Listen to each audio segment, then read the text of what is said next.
ఎంతసేపు అప్పులని మాట్లాడుతున్నావు కదా, మరి కేసీఆర్ పెంచిన ఆస్తుల గురించి ఎందుకు మాట్లాడు? కేసీఆర్ గొప్పగా ఆస్తులు పెంచిండు కదా. తెలంగాణ రాష్ట్రం ఏర్పడ్డ నాడు 2013-14లో మన తలసరి ఆదాయం 1,12,162 రూపాయలు. మరి ఇవాళ ఎక్కడికి పోయింది మన తలసరి ఆదాయం? 3,47,229. దేశంలో నంబర్ 1 తెలంగాణ.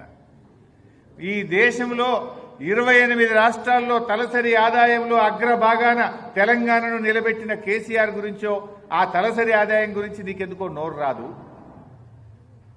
జిఎస్డిపి మన రాష్ట్ర స్థూల ఉత్పత్తి రాష్ట్రం ఏర్పడ్డ నాడు 4,51,000 కోట్లుంటే ఈరోజు 14,63,000 కోట్లకు పెంచారు.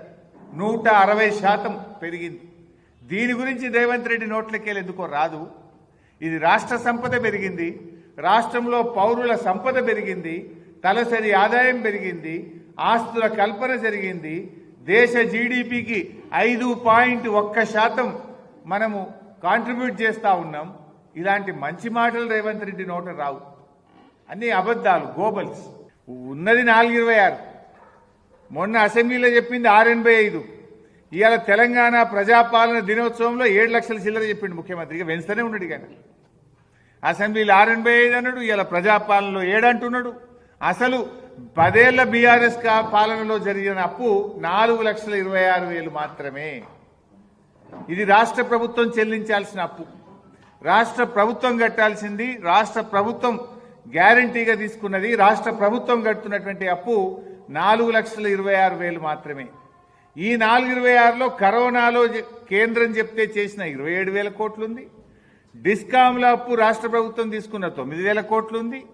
కేంద్ర ప్రభుత్వం గ్రాంట్గా ఇవ్వాల్సిన బదులు అప్పుగా ఇచ్చిన 2,500 కోట్లు కూడా ఇందులో ఉండదు. అన్ని కలిపితే కూడా 426. కానీ అసెంబ్లీలో 685 అంటావు, ఈడ 7 అంటావు. ఇది తప్పు అని నేను నిండు శాసనసభలో కూడా చెప్పిన. అంటే ఎవడైనా నేను దివాలా అంటే రాష్ట్రానికి పరువు ఉంటుందా, పరపతి ఉంటుందా? రాష్ట్రం యొక్క పరపతిని నువ్వు దివాలా చేస్తున్నావు. ఎవడని చెప్పుకుంటాడా? లేనిది చెప్తాడా? ఉన్నది చెప్పాలి. లేనిది కూడా అంటే బీఆర్ఎస్ పార్టీ మీద బురద జల్లబోయి నువ్వు తీసుకున్న గొయ్యిలో నువ్వే పడుతున్నావు. కన్ను తెరువు ఇప్పటికన్నా.